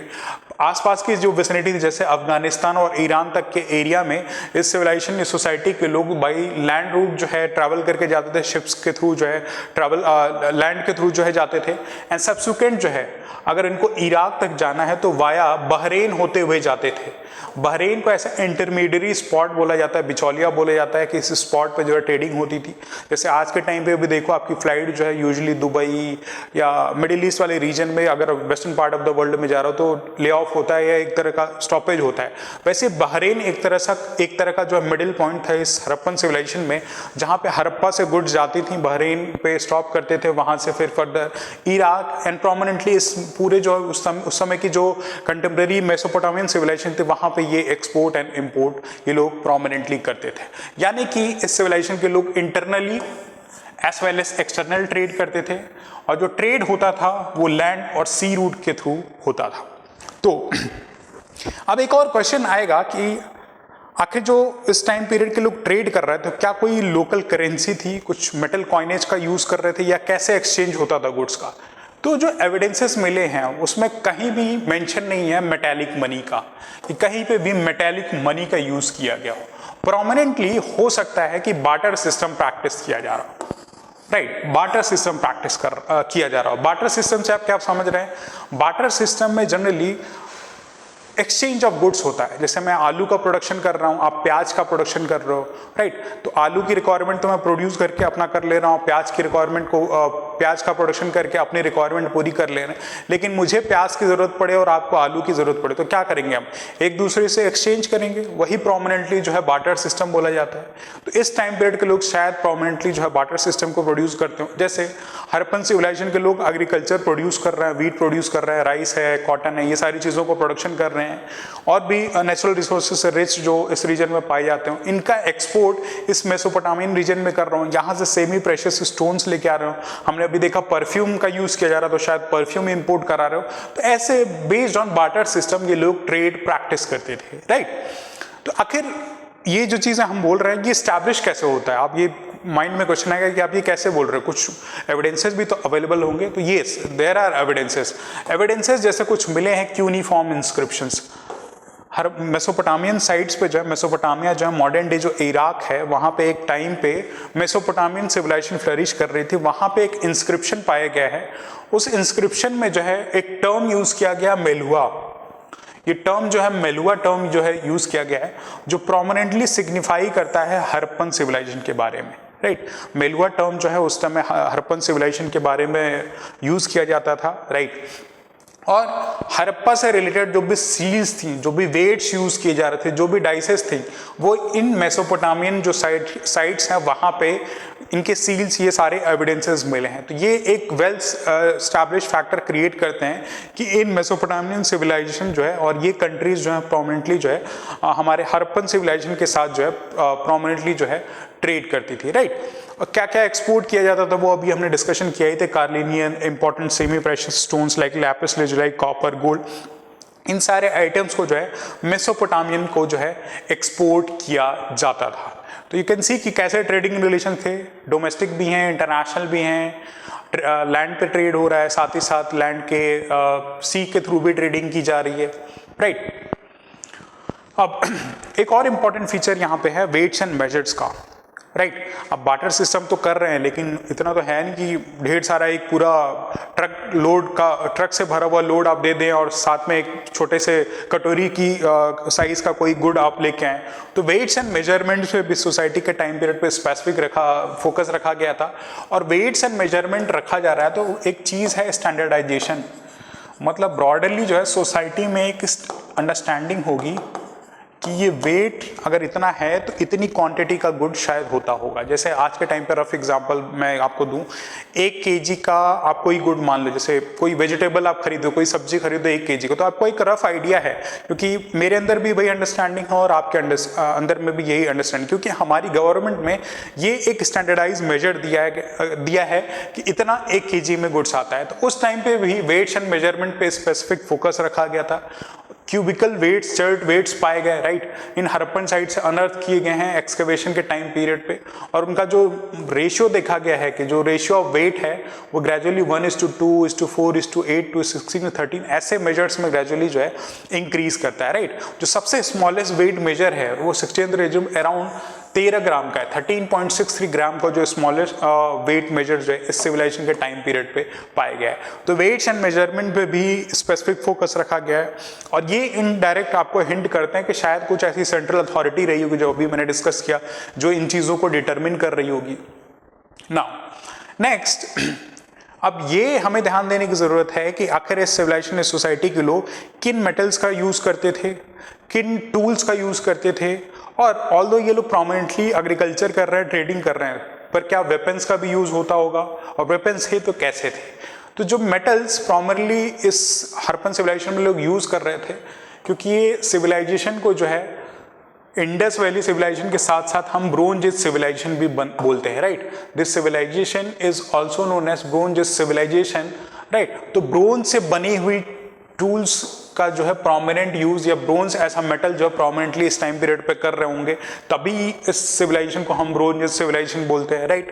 जैसे हमने स्टोन एज पे देखा कि प्रोमिनेंटली स्टोन का यूज ऐसा टूल का यूज कर रहे हैं, इसलिए स्टोन एज सिविलाइजेशन बोलते हैं। साइमल्टेनियसली हमने चाल्कोलिथिक टाइम पीरियड में देखा था कि कॉपर का प्रोमिनेंटली यूज कर रहे हैं, इसलिए चाल्कोलिथिक कल्चर बोलते हैं। एंड इसको ब्रोंज इसलिए कि ब्रोंज ऐसा मेटल जो है प्रोमिनेंटली यूज किया जाता था। ब्रोंज कैसे बनाया जाता था, हमने बार बार डिस्कशन किया कि कॉपर में टिन को अगर मिला दे तो ये ब्रोंज आपका जो है मेटल बन जाता है, राइट। सब्सिक्वेंटली कुछ और मेटल्स है, बार बार रिपीट कर रहा हूं, कॉपर है, सिल्वर है, गोल्ड है, लेड है, और लेड और सिल्वर को मिला के इंगॉट है, सिल्वर और गोल्ड को मिला के इलेक्ट्रम है। तो ऐसे मेटल्स का यूज जो है इस सिविलाइजेशन, इस सोसाइटी में लोग कर रहे थे। अब इन चीजों पे स्पेसिफिक ध्यान दे लो, आप एग्जामिनेशन में ये चीजें पूछी जाती है किन किन मेटल्स का यूज किया जा रहा है। यहाँ पे कहीं भी आयरन का नाम मेंशन नहीं है, आयरन कहीं पे भी मेंशन नहीं है, यानी कि सिविलाइजेशन, इस सोसाइटी में लोहे का यूज नहीं किया जा रहा है। और ये सिविलाइजेशन फ्लरिश कर रही है 2500 बीसी से लेके 1750 बीसी के अराउंड तक, यानी कि तब तक लोहे की खोज नहीं की गई। ये एक इंपॉर्टेंट फीचर है, तो ये ध्यान दे लो, कौन कौन से मेटल हैं ये देख लो, ये सारी चीजें, राइट। तो जो सिल्वर के जो अर्लीस्ट एविडेंसेस मिले हैं वो इसी हड़प्पन कल्चर में मिले हैं कि चांदी का सबसे पहले यूज इसी टाइम पीरियड पे किया जा रहा था। बियॉन्ड जो मेटल्स के बाद जो टूल्स का यूज किया जा रहा है वो चर्ट ब्लेड से बने हुए हैं, कॉपर ऑब्जेक्ट से बने हुए हैं, आइवरी टूल से बने हुए हैं, राइट। और इन टूल्स में प्रोमिनेंटली जो पॉइंट्स हैं, चीजल करने के लिए चीजें बनाई गई हैं, निडल्स हैं, फिश हुक्स हैं, एंड मिरर्स हैं, एंटीमनीज हैं। ऐसे टूल्स जो है प्रोमिनेंटली इस हड़प्पन सिविलाइजेशन में जो है इनके एविडेंसेस मिले हैं, राइट। और ये हड़प्पन सिविलाइजेशन, ये सोसाइटी जो प्राइमरीली ट्रेडिंग, मतलब ट्रेड कर रही है, trade and commerce flourish, agriculture produce कर रही है। ऐसे बहुत ज्यादा वेपन्स के एविडेंसेस नहीं मिले हैं, यानी कि हो सकता है लड़ाई झगड़े में ज्यादा बिलीव ना रखते हो, लेकिन जो भी वेपन्स यहाँ पे मिले हैं, जैसे एरो हेड्स है, स्पीयर हेड्स है, एक्स है, कुल्हाड़ी है, ऐसे चीजों का जो है एविडेंस यहाँ पे मिला है। एंड एज आई डिस्कस कि इस टाइम सिविलाइजेशन के लोग कोई भी नॉलेज जो है आयरन का जो है नॉलेज इन इंडिविजुअल्स को नहीं था, तो आयरन की खोज अभी तक नहीं हो पाई है। तो ये सारी जो है हड़प्पन सिविलाइजेशन की इकोनॉमी का इंटीग्रल पार्ट थी, जो ये चीज़ें बताती हैं कि हड़प्पन सिविलाइजेशन के टाइम पीरियड पे इनकी इकोनॉमी कैसी थी, कैसे ये लोग ट्रेडिंग करते थे, कि एग्रीकल्चर प्रोडक्शन था, अलग अलग ऑक्यूपेशन से हैं, वेट्स एंड मेजरमेंट दिए गए हैं, मोड ऑफ जो एक्सचेंज है वो बार्टर सिस्टम है। ये सारे ही इंपॉर्टेंट फीचर्स जो है हड़प्पन सिविलाइजेशन के बारे में हमें ब्रॉडर एक आइडिया देते हैं। नाउ जो सबसे इंपॉर्टेंट और peculiar characteristics, time and again मैं रिपीट कर रहा हूं, वो है हड़प्पन सिविलाइजेशन की town planning, right. Harappan civilisation की town planning one of the renowned factor है। अभी मैंने आपसे डिस्कशन किया कि हड़प्पन सिविलाइजेशन में टाउन को कैसे प्लान किया जाता था। ये एक अर्बन सोसाइटी बेस्ड सिविलाइजेशन है, लोग शहरों में रह रहे हैं और शहर भी ऐसे प्रॉपरली वे में डिज़ाइन किए गए हैं ताकि एक प्रॉपर प्लानिंग के साथ लोग यहाँ पे रह सकें। सिविक एमिनिटीज़ पे बेसिक फंडामेंटल ध्यान रखा गया है, रोड्स का कंस्ट्रक्शन है, ड्रेनेज सिस्टम प्रॉपर बनाया गया है। वो सारे ही फैक्टर्स जो है इस टाउन प्लानिंग को एक अपलॉडेबल फैक्टर हिस्टोरिकल टाइम स्केल में, टाइम स्पैन पे देते हैं कि इन सारे फीचर्स को आज भी, आज के टाइम पीरियड भी 4,500 साल बाद भी हम अपलॉड करते हैं। तो जो हड़प्पन सिविलाइजेशन की जो टाउन प्लानिंग थी उसमें बहुत ही यूनिफॉर्मिटी देखी गई है। हर एक जो अभी हमने इंपॉर्टेंट साइट्स देखे कि उनमें जो टाउन प्लानिंग थी उनमें कैसे सिमिलैरिटीज थी। एक पार्ट जो टाउन का था वो रेज्ड था, राइट। एक पार्ट ऑफ द टाउन जो था सिविलाइजेशन का वो रेज्ड था, जो कि western part of the cities में लोकेटेड था, राइट। ये पार्ट रेज्ड है और यहाँ पे सिटाडेल बने हुए, किले बने हुए हैं, जहाँ पे ऐसा माना जाता है कि जो इंपॉर्टेंट डिग्नेटरीज होंगे, जो भी रूलिंग अथॉरिटी होगी वो रह रही होगी। और इन रेज प्लेटफॉर्म्स में, इन सिटाडेल्स के साथ साथ कुछ और इंपॉर्टेंट इंस्टीट्यूशंस या बिल्डिंग्स बनी हुई, जैसे ग्रेनरीज हैं, अनाज रखने के लिए जो बिल्डिंग्स बनाई गई हैं वो सारी हैं, राइट। और ये वेस्टर्न पार्ट में लोकेटेड है, राइट। और जो इसके ईस्टर्न पार्ट में है, second half of the town, यानी कि दो पार्ट में इन टाउन्स का डिवीजन किया गया है, राइट। दो पार्ट में डिवीजन किया गया। Second half of the town में को जो है लोअर टाउन बोलते हैं, राइट। ये लोअर टाउन है, यहाँ पे जो ऑर्डिनरी लोग हैं, जो आम पॉपुलेशन है वो रह रही है, राइट। और इन टाउन्स का जो है फोर्टिफिकेशन है, ये जो लोअर वॉल्स है इनका फोर्टिफिकेशन चारों तरफ दीवार से घिरे हुए हैं, जो शायद ये सिग्निफाई करते हैं कि शायद अटैक से या कुछ हो सकता है कि बाहर के लोग इन्वेड न कर दें, इसलिए इन टाउन्स को, जो lower part of the town है, इनका फोर्टिफिकेशन किया गया है। और ये टाउन्स को जो है ग्रिड्स में बांटा गया है। ग्रिड्स इन द सेंस, अभी मैंने आपको ड्रॉ करके बताया कि ऐसे ग्रिड्स बने हुए हैं, राइट। और इन ग्रिड्स के एम्बिट में जो है हाउसेस का कंस्ट्रक्शन किया गया है, राइट। हाउसेस का कंस्ट्रक्शन ऐसे इन ग्रिड्स में किया गया। तो ग्रिड बॉक्सेस में अगर विजुअलाइज करें पूरी टाउन प्लानिंग को हड़प्पन सिविलाइजेशन की, तो ऐसे ग्रिड्स में बने हुए। और इन ग्रिड्स में ही जो है, इस टाउन प्लानिंग में जो है पहले से नॉर्थ टू साउथ जो है रोड्स का कंस्ट्रक्शन किया गया है, चलने के लिए जो है रोड्स बनाए गए हैं। लेकिन एक एविडेंस ये भी देखा गया है कि इन रोड जो है कच्चे हैं, यानी कि कुछ भी ऐसा इस पे प्लास्टर, जैसे आज के टाइम पे हम सीमेंट्स का यूज़ कर रहे हैं या कुछ जो भी कोल से बनी हुई चीज़ें यूज़ कर रहे हैं, तो ये जो कच्ची मिट्टी के सड़क थे इन पे कुछ प्रॉपरली कुछ बनाया नहीं गया है, लेकिन प्रॉपर जो है 90 डिग्री एंगल पे एक दूसरे को काटते हैं। तो ये रोड एक इम्पॉर्टेंट फीचर है यहाँ पे इस सिविलाइजेशन का, राइट। तो टाउन प्लानिंग बहुत ही अपलॉडेबल फैक्टर है इस हड़प्पन सिविलाइजेशन में।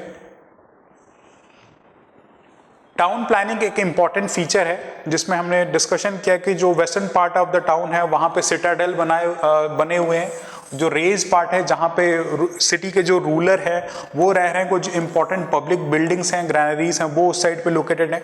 जो lower part of the town है वहाँ पे मिडिल क्लास इंडिविजुअल्स रह रहे हैं। और मोस्ट ऑफ द साइड जो हड़प्पन सिविलाइजेशन की जो साइट्स हैं वो दो पार्ट में डिवाइडेड है। सिर्फ हमने एक एक्सेप्शन देखा था धोलावीरा का, धोलावीरा के बारे में डिस्कशन किया कि वो टाउन जो है 3 पार्ट में डिवाइडेड था। अपर पार्ट जहाँ पे सिटाडेल बने हुए हैं, middle part, then lower part. तो ये एक कॉमनलिटी है टाउन प्लानिंग में सिविलाइजेशन के लोगों का, राइट।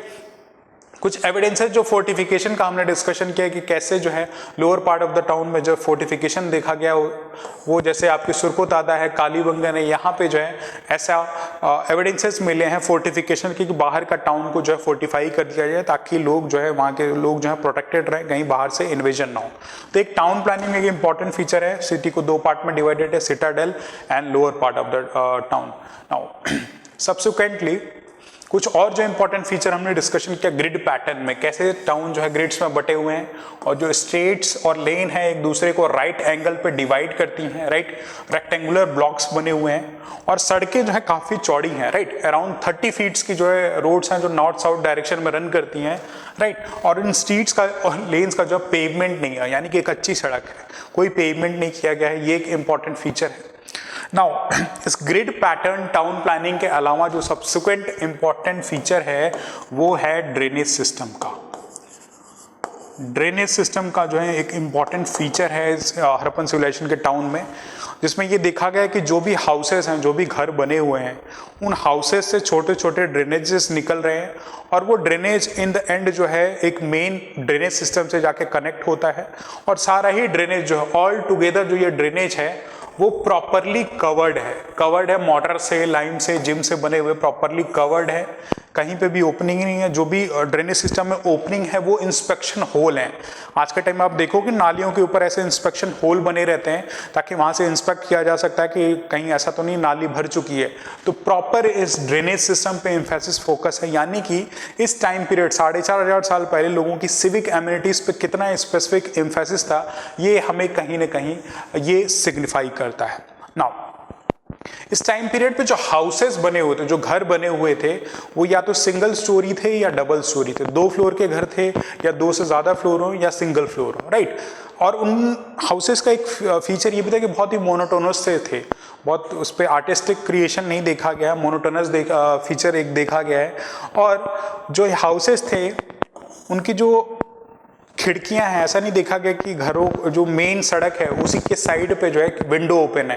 शायद कुछ प्राइवेसी का फैक्टर इस सोसाइटी में प्रेवलेंट रहा होगा, तभी ऐसी खिड़कियां नहीं बनाई गई जो डायरेक्टली सड़क पे ओपन, या ऐसे दरवाजे नहीं बनाए गए। जो ऑल टुगेदर जो स्ट्रक्चर था, जो ऑल टुगेदर स्ट्रक्चर हाउसेस का भी बनाया गया, वो हाउसेस ऐसे थे कि एक कोर्टयार्ड है, जैसे घर का आंगन होता है, ये कोर्टयार्ड है सेंट्रल पार्ट में, और उसके विसिनिटी पे आपके रूम्स बनाए हुए हैं, राइट। उसके विसिनिटी पे ऐसे इंपॉर्टेंट रूम्स बनाए गए, रूम्स जैसे कि किचन है, बाथरूम है, बेडरूम है, ग्रेनरीज हैं, ऐसे बनाए गए हैं, और ये कोर्टयार्ड है, राइट। और कुछ घरों में जो कुएं भी पाए गए हैं, राइट। पानी की रिक्वायरमेंट के लिए कुओं की जरूरत होगी, तो कुछ घरों में देखा गया है कि वेल्स भी पाए गए हैं जो पानी की नीड मीट आउट करते होंगे। और इन्हीं घरों से जो है हमने अभी डिस्कशन की कि छोटे छोटे ड्रेनेज जो है मेन जो ड्रेनेज सिस्टम है उससे आके कनेक्टेड रहते थे, राइट। प्राइवेसी पे एम्फेसिस फोकस रखा गया है कि इन हाउसेस का जो विंडो है वो मेन रोड की तरफ नहीं खुल रहा है, राइट। और जो डोर्स भी हैं, राइट, डोर्स भी प्रॉब्लली इस कोर्टयार्ड का हो सकता है, एक सेंट्रल पॉइंट हो जहां से लोग एंटर करते हैं। बाकी जो सारे डोर्स हैं वो इनसाइड, मतलब beyond besides this main road के जो है ये हाउसेस जो है, मतलब इनके डोर्स बने हो, तो शायद एक प्राइवेसी पे एम्फेसिस फोकस हो या सेफ्टी पे हो इन इंडिविजुअल्स का। तो इन हाउसेस कैसे थे, घर कैसे थे, ये हमने देख लिया। नाउ ये घर बने हुए कैसे थे, किन चीज़ों से बने हुए थे, इन पे देखते हैं कि आखिर इन हाउसेस के लिए जो मटेरियल यूज़ किया जा रहा है, जो ब्रिक्स यूज़ किया जा रहा है, वो कैसे थे। प्रोमिनेंटली जो घर हड़प्पा और मोहनजोदारो में देखे गए, ये बड़ी साइट्स हैं, यहाँ पे जो है किल्न बर्न ब्रिक्स का देखा गया है। भट्टों में जो ब्रिक्स जो है बर्न करके, जो मॉडर्न डे आज का देखते हैं कि भट्टों में जो ईंट जो बर्न करके बनाई गई है, वो प्रोमिनेंटली इन्हीं हड़प्पा और मोहनजोदारो में देखी गई है। बाकी जगह पे मड से बनी हुई ब्रिक्स, बाकी साइड्स पे जो है मड से बनी हुई ब्रिक्स, जैसे जानवरों के रहने के लिए जो घर आज के टाइम पे बनाए जाते हैं मिट्टी से, कीचड़ से बने हुए, राइट, वैटल एंड डॉब टाइप, वैसे जो है स्ट्रक्चर्स हाउसेस कंस्ट्रक्शन में ऐसे देखे गए हैं। तो यू कैन सी कि कैसे मड ब्रिक्स के साथ साथ जो है बर्न ब्रिक्स का भी यूज किया जा रहा है, लेकिन प्रोमिनेंटली क्योंकि बड़ी साइट्स हैं उस समय की, समझ लो आप दिल्ली मुंबई जैसी बड़ी सिटी हैं ये यहाँ पे, तभी शायद बर्न ब्रिक्स का यूज किया जा रहा है, राइट। और जो ब्रिक्स भी बनाई गई हैं वो स्टैंडर्डाइज हैं, एक पर्टिकुलर रेशियो में, एक फिक्स रेशियो में ही बनाई जा रही है, पर्टिकुलर शेप एंड साइज की भी, राइट। तो ये ब्रिक्स का कंस्ट्रक्शन भी हमने देख लिया है। एंड साइमल्टेनियसली हमने डिस्कशन किया कि जो इनका ड्रेनेज सिस्टम तो एक प्रोमिनेंट फीचर था। घरों में जो है, कुछ घरों में जो है वेल पाए जाते थे, कुएं पाए जाते थे जो पीने पानी की रिक्वायरमेंट को मीट आउट करते होंगे, नहाने के लिए पानी चाहिए, खाना बनाने के लिए, पीने के लिए। ड्रेन्स जो थे वो प्रॉपरली कवर्ड थे। तो हेल्थ एंड सिविक एमिनिटीज पे प्रोमिनेंट फीचर है, राइट। कुछ ब्यूटिफिकेशन पे घरों को बहुत ज़्यादा फोकस नहीं रखा गया, यानी कि मोनोटोनस साइज स्ट्रक्चर है, बहुत घर की साज सज्जा पे फोकस नहीं रखा गया है। और क्योंकि डबल स्टोरी है, राइट, तो उसके लिए सीढ़ियाँ भी बनी हुई थी, इनसाइड जो स्टेयरकेस भी जो इन हाउसेस में बनाए गए हैं। और विंडोज जो प्रोमिनेंटली से बैकलाइन एंट्रेंसेस थे, विंडोज प्रोमिनेंटली जो मेन साइड पे जो है एब्सेंट थे। तो यहाँ पे ऐसे घर हमने अभी डिस्कशन के लिए कैसे हाउसेस थे, burn bricks along with mud bricks से बनाए हुए थे, राइट। तो ये कुछ इंपॉर्टेंट फीचर्स हैं जो ब्रॉडली हमें town planning of the Harappan civilisation की सोसाइटी के बारे में बताते हैं। नाउ नेक्स्ट है रिलीजन। रिलीजन एक इंपॉर्टेंट फीचर है किसी भी सोसाइटी का, राइट। रिलीजन बहुत ही इंटीग्रल पार्ट है किसी सोसाइटी का, जो बहुत सारे पैरामीटर्स को डिसाइड करता है। लेकिन यहाँ पे ध्यान देखने की ज़रूरत ये है कि क्या हड़प्पन सिविलाइजेशन भी रिलीजियस सेंट्रिक था, यहाँ पे भी कुछ रिलीजन था, ये हमें देखने की ज़रूरत है। तो जो भी एविडेंसेस मिले हैं अब तक, जो भी आर्कियोलॉजिकल एक्सकवेशन से जो भी एविडेंसेस मिले हैं, उसके थ्रू एक ब्रॉडर आइडिया लगता है। लेकिन इन द सम टोटल हम ये फिगर आउट नहीं कर सकते कि शायद हड़प्पन सिविलाइजेशन में कोई प्रोमिनेंट रिलीजन था। लोग शायद कुछ ऐसा मैटर ऑफ बिलीफ रखते थे, वर्शिप करते थे, लेकिन कुछ स्टैब्लिश फैक्टर पे हम नहीं रह सकते। प्रोमिनेंटली जो भी एविडेंसेस हमें मिले हैं इस हड़प्पन सिविलाइजेशन में, वो हमें कहीं सिग्निफाई करते हैं कि हिंदुइज्म से बहुत ज़्यादा सिमिलर थे, राइट। जो इंपॉर्टेंट जो भी एक्सकवेशंस मिले हैं वो कहीं ना कहीं सिग्निफाई करते हैं कि शायद हिंदुइज्म से बहुत ज़्यादा सिमिलैरिटी रही होगी, लेकिन ये फैक्टर जो है प्रोमिनेंटली जो है एस्टैब्लिश्ड नहीं किया जा सकता है, राइट। हमें प्रोमिनेंटली नहीं बोल सकते हैं। जैसे कुछ इंपॉर्टेंट एविडेंसेस जो भी मिले हैं, जैसे मदर गॉडेस की जो वो आपको सील मिली है, स्टैच्यू मिले है, वो सिग्निफाई करता है कि शायद लोग ऐसे बिलीव रखते हों। भगवान शिव से रिलेटेड जो है पशुपति शिवा गॉड की जो है पशुपति शील मिली है, जो ये सिग्निफाई करती है कि शायद इस टाइम पीरियड के लोग भगवान शिव में बिलीव रखते हों। साइमल्टेनियसली जैसे आज के टाइम पे हिंदू रिलीजन में बहुत ट्रीज की जो है वर्शिप की जाती है, जैसे पीपल बहुत ही सैक्रेड ट्री है, नीम का पेड़ बहुत ही सैक्रेड है हमारे रिलीजन में, तुलसी का पेड़ बहुत ही सैक्रेड है। तो इस टाइम पीरियड के लोग पीपल, नीम और तुलसी की भी जो है पूजा किया करते थे। नाउ काऊ ऐसा प्रैक्टिस, काऊ की भी वर्शिप हमारे इंडियन सिविलाइजेशन हिंदुइज्म में आज के टाइम पे की जाती है।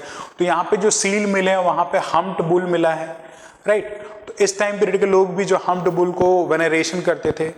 जो स्वास्तिक का सिंबल है वो भी इस टाइम पीरियड में मिला है, राइट। तो ये जो इंपॉर्टेंट फीचर हैं वो कहीं सिग्निफाई करते हैं कि मोर और लेस इनके फीचर्स जो है हिंदुइज्म की से बहुत ज़्यादा सिमिलर थे। लेकिन टाइम एंड अगेन मैं बोल रहा हूँ कि ये स्टैब्लिश्ड नहीं है। अगर आप इससे एग्जामिनेशन में पूछा जाए तो सेकुलर टर्म ही आपको यूज़ करना है कि ऑल्दो रिलीजन के एविडेंसेस मिले हैं, लेकिन ये कोई रिलीजियस सोसाइटी नहीं थी। इस टाइम पीरियड के लोग जो है रिलीजियस नहीं थे, राइट। कुछ और जो इम्पोर्टेंट यहाँ पे एविडेंसेस मिले हैं जो ये स्टैब्लिश करते हैं, जैसे ऐसा माना जाता है कि यहाँ पे मातृत्व शक्ति की पूजा होती थी, राइट। फीमेल डाइटीज की जो है इस टाइम पीरियड में पूजा होती थी, जैसे हिंदुइज्म में है। एंड साइमल्टेनियसली जैसे आज के टाइम पे हम भगवान शिव की पूजा करते हैं, तो शिवलिंग होता है उसकी पूजा करते हैं। तो यहाँ पे भी फैलेश वर्शिप देखी गई है, राइट। यहाँ पे भी फैलेश वर्शिप देखी गई है, जिसमें ये शायद ये बिलीफ माना जाता है कि लोग भगवान शिव की पूजा करते थे, right. Similarly female reproductive organ जिसको योनि बोलते हैं, उनकी भी एविडेंसेस, उनकी भी वर्शिप के एविडेंसेस यहाँ पे प्रोमिनेंटली मिले हैं। यानी कि ऑल टुगेदर यहाँ पे लिंग और योनि की जो है वर्शिप की जा रही है, फर्टिलिटी वर्शिप की जा रही है। तो प्रोमिनेंट बिलीव जो हिंदुइज्म से है वो कहीं ना कहीं सिग्निफाई करता है। कुछ और एविडेंसेस मिले हैं, जैसे आप रिलीजियस माइथोलॉजी में देखो तो ब्रह्मा जी के 3 सर आपको दिखते हैं, राइट। 3 सर दिखते हैं। वैसे ही एक 3 फेज डाइटी का भी एविडेंस मिला है, जिन्होंने एक हॉर्न हेड ड्रेस पहना हुआ है, राइट। जैसे यमराज कैसे सिंह निकला हुआ, तो हॉर्न हेड ड्रेस पहना हुआ है और वो क्रॉस लेग करके जैसे योगिक पोजीशन में बैठे हुए हैं, जो ये सिग्निफाई करता है, राइट। जो ये सिग्निफाई करता है कि शायद ये भगवान शिव हों। जैसे भगवान शिव के सराउंडिंग में जो है देखते होगे, आपकी जो इमेजेस दिखती हैं कई सारे जानवर दिखते हैं, तो इनके सराउंडिंग में जो है जो एनिमल्स देखे गए हैं वो बफेलो है, राइनासोरस है, एलिफेंट है, टाइगर है और डियर है, राइट। ये एनिमल्स इस सील में मिले हैं, राइट। ये इस एनिमल्स जो मिले हैं। और एक इम्पॉर्टेंट फैक्चुअल पार्ट है, एग्जामिनेशंस में पूछे जाते हैं पीसीएस में, यूपीएससी में, कि कौन कौन से एनिमल्स के एविडेंसेस मिले हैं। तो ये नेमोनिक्स बना लो, bread deer, right. Buffalo, rhinoceros, elephant, tiger, right.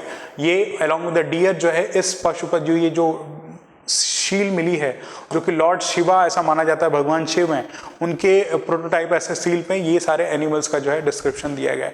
तो ये सारे एविडेंसेस आइडिया देते हैं। साइमल्टेनियसली जब हमने लोथल के बारे में पढ़ा था और कालीबंगन के बारे में पढ़ा था, तो ये देखा था कि यहाँ पे जो है फायर अल्टायर्स मिले हैं, हवन कुंड मिला हुआ है, राइट। जो कहीं ना कहीं सिग्निफाई करते हैं कि यहाँ के लोग जो है शायद फायर कल्ट में बिलीव रखते थे, राइट। कुछ उनका जो है प्रिमिटिव एनिमिज्म वाला बिहेवियर हो, कुछ सुपर नेचुरल पावर में बिलीव रखते होंगे, तो कुछ रिलीजियस बिलीफ तो रहा ही होगा। लेकिन प्रोमिनेंट अगर भगवान में विश्वास करते थे तो कुछ भी ऐसा टेम्पल्स अभी तक नहीं मिले हैं, मंदिर नहीं मिले जो इन चीज़ों को अफर्म करे कि शायद ये लोग जो है हिंदुइज्म प्रोमिनेंट रिलीजन को जो है प्रैक्टिस करते थे, राइट। तो ये एविडेंसेस तो मिले हैं लेकिन इनकी रिलीजियस क्रेडेंशियल्स को प्रॉपरली कुछ भी स्टैब्लिश नहीं किया गया है अभी तक, राइट। तो इसीलिए कभी भी एग्जामिनेशंस पे आपको मिले तो ये आर्ग्यूमेंट रखना है कि कितनी सिमिलैरिटीज हैं प्रोमिनेंट हिंदुइज्म रिलीजन से। हड़प्पन सिविलाइजेशन में बहुत सारी सिमिलैरिटीज मिली हैं, लेकिन ये रिलीजन सोसाइटी जो है प्रोमिनेंटली मोर और लेस जो है सेकुलर लाइन्स पे बेस्ड था, राइट। नाउ प्रोसीडिंग फर्दर, जो यहाँ के फनरी कस्टम्स थे, इंडिविजुअल्स हैं, रह रहे हैं, डेथ हो रही है, तो उनके डिमाइस के बाद उनको कैसे क्रीमेट किया जाता था, कैसे बरी किया जाता था, इस सोसाइटी में क्या प्रैक्टिस है। हमने ऑलरेडी मेगालिथिक कल्चर के बारे में ब्रॉडली डिस्कशन कर ही लिया था। तो इस हड़प्पन सिविलाइजेशन में डिफरेंट बरियल प्रैक्टिसेस देखेगा, जो कि प्रोमिनेंटली अगर 3 पार्ट में देखा जाए तो क्रीमेशन प्रैक्टिसेस देखा गया है कि क्रीमेट किया जा रहा है, लोगों को जला दिया जा रहा है, जैसे आज के टाइम पे नॉर्मल हिंदुइज्म में प्रैक्टिस किया जा रहा है, या फिर कंप्लीटली बरी कर लिया जा रहा है, उनको पूरी तरह से दफना दिया जा रहा है, या फिर फ्रैक्शनल बरियर है। Fractional barrier in the sense कि इंडिविजुअल है, उसकी डेथ हो जा रही है, उसको ओपन स्काई में छोड़ दिया जा रहा है, उसकी डेड बॉडी को चील के हुए आके उसका मांस खा रहे हैं, और जो भी अवशेष हड्डियां बच रही हैं उनको पॉट में रख के उनको जो है बरी कर दिया जा रहा है, उसी को जो है फ्रैक्शनल बरियर बोलते हैं। और जो बॉडी को बरी करने का जो भी दफनाया जाता था, वो उनका जो हेड था वो नॉर्थ डायरेक्शन में था और पैर जो है सदर्न डायरेक्शन में, ऐसा देखा गया। तो ऐसी बरियल प्रैक्टिसेस यहाँ पे इस हड़प्पन सिविलाइजेशन में अलग अलग लोकेशंस में देखी गई हैं। प्रोमिनेंटली 3 टाइप की, cremation, complete barrier and fractional barrier. Now in individuals को जब बरी किया जा रहा है तो उनके साथ जो है, हमने अभी मेगालिथिक में देखा कि जो भी ये इंडिविजुअल्स अपने daily part of the life में जो भी मटेरियल्स का यूज करते थे, जो भी टूल्स का यूज करते थे, जो भी ऑर्नामेंट्स का, उनकी बॉडी के साथ इन सारे मटेरियल्स को भी बरी कर दिया, जैसे पॉटरीज हुई, ऑर्नामेंट्स हुआ, ज्वेलरी हुए, राइट। और एक इंपॉर्टेंट फीचर है यहाँ पे कॉपर से बने हुए मिरर। अब ये 2023 के यूपीएससी से के द्वारा जो है सीडीएस या एनडीए के एग्जामिनेशन में पूछा गया कि हड़प्पन सिविलाइजेशन में जो मटेरियल्स बरी किए गए हैं, जो इंडिविजुअल्स के डेड बॉडी के साथ, उसमें कॉपर के मिरर पाए गए हैं या नहीं। तो ये चीज़ ध्यान देने की ज़रूरत है। यहाँ कॉपर्स के मिरर भी जो है इन बरियल मटेरियल्स के साथ बरी किए गए हैं, जो कि जिनके एविडेंसेस हमें मिले हैं।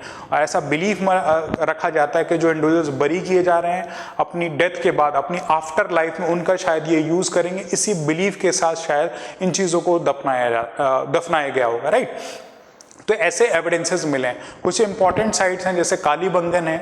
कालीबंगन के बारे में अभी हमने देखा, राजस्थान में लोकेटेड है। कालीबंगन में कुछ बरियल प्रैक्टिसेस देखे गए हैं, जैसे कि एक्सटेंडेड इनह्यूमेशन देखा गया रेक्टेंगुलर ओवल साइट्स में। पॉट बरियल की प्रैक्टिसेस हमने डिस्कशन की थी, पॉट बरियल्स की जा रही हैं सर्कुलर पिट्स में। सिमिलरली पॉटरी डिपॉजिट्स की जा रही है रेक्टेंगुलर ओवल ग्रिप्स में, राइट।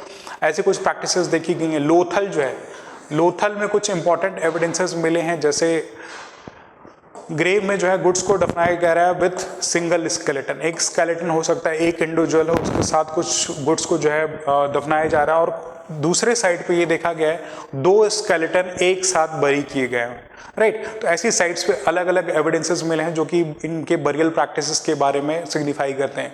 और जो सिमेट्रीज मिली हैं, जो कब्रगाह मिली हैं, जो आज के टाइम पे आज देखो कब्रिस्तान है, उनको सिमेट्रीज बोलते हैं।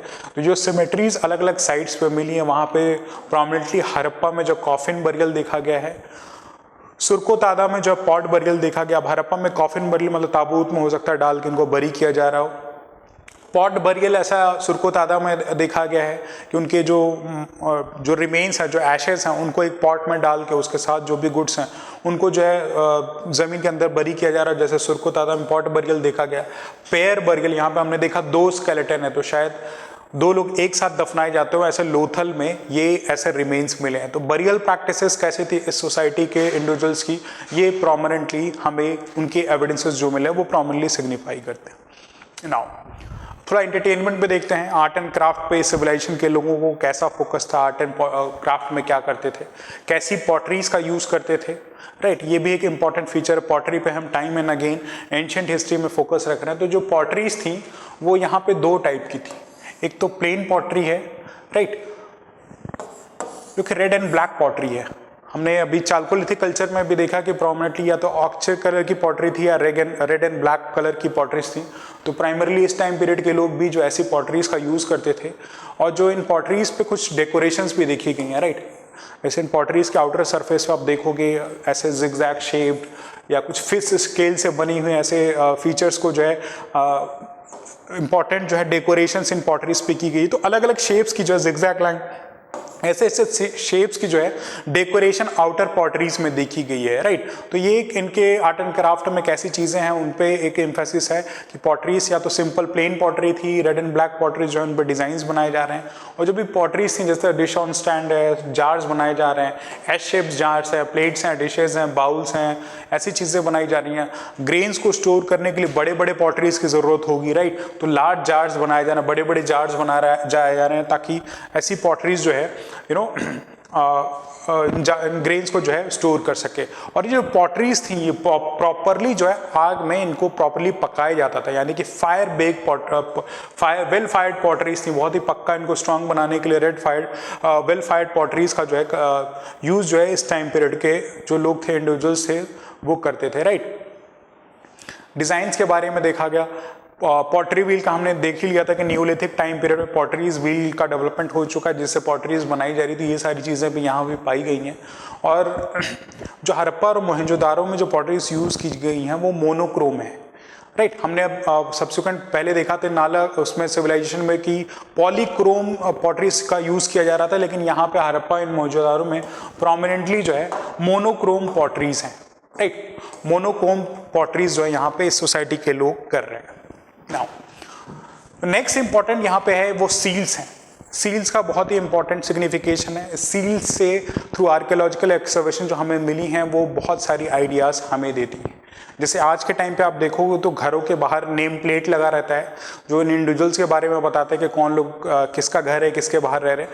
वैसे कुछ सील्स थी जो एक आइडिया देती थी, अफर्मेटिव देती थी। जो इस टाइम पीरियड के लोग इंपॉर्टेंट लोग थे वो सील्स पे इंस्क्रिप्शन करते थे, तो बहुत सारा आइडिया हमें लग जाता था। सील्स पे एनिमल्स, उनके मोटिव्स, अलग अलग पिक्चर्स बने हुए हैं, राइट। अलग अलग एनिमल्स के बारे में बताया गया है, जैसे यूनिकॉर्न हुआ, राइट। यूनिकॉर्न्स के साथ साथ सील्स पे जो एनिमल्स पाए गए हैं वो हैं elephant, tiger, rhinoceros, elephant, crocodiles, ऐसे जो एनिमल्स जो इन सील्स पे पाए गए।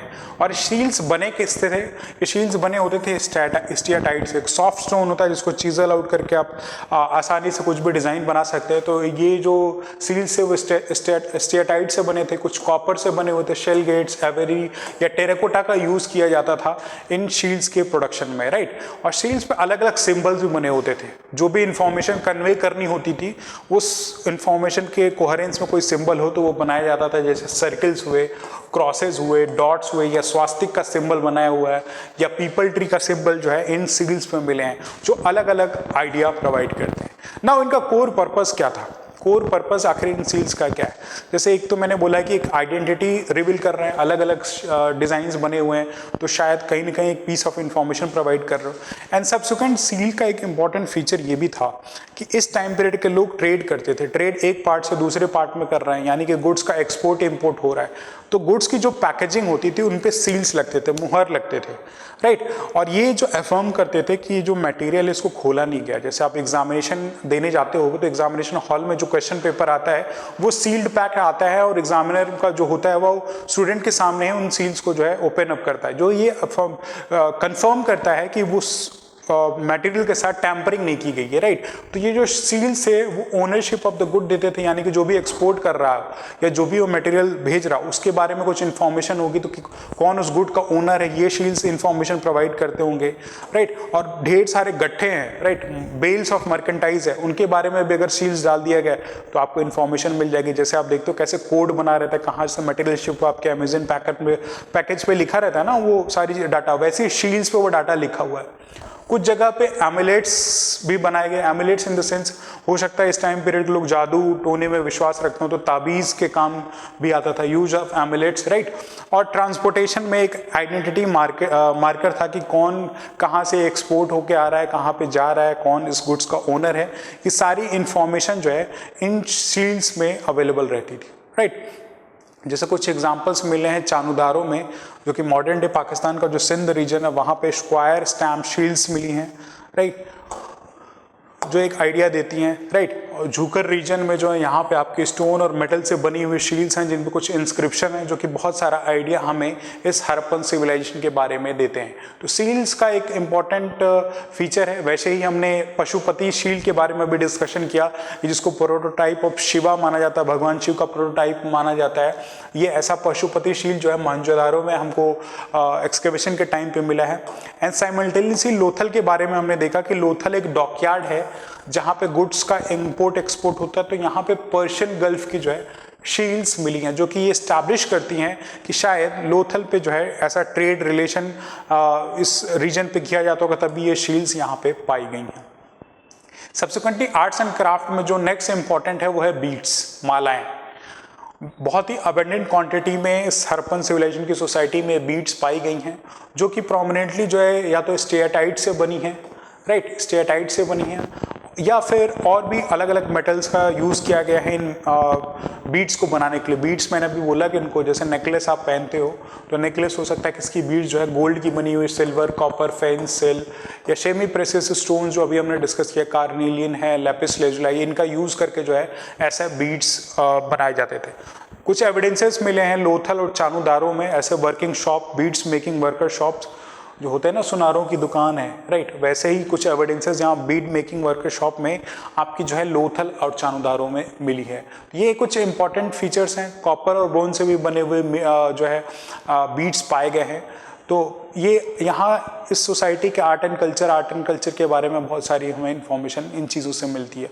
साथ ही साथ स्कल्पचर्स भी बनाए जाते थे, मूर्तियाँ बनाई आज के टाइम पे हम बनाते हैं, कुछ एस्थेटिक पर्पस के लिए, कुछ जो है हम रिलीजियस एंगल से बनाते हैं, या किसी को कॉमेमोरेट करना हो, राइट, कोई इंपॉर्टेंट फिगर आपकी सोसाइटी आपके एरिया का हो, उसकी स्टैच्यू बनाई जाती है।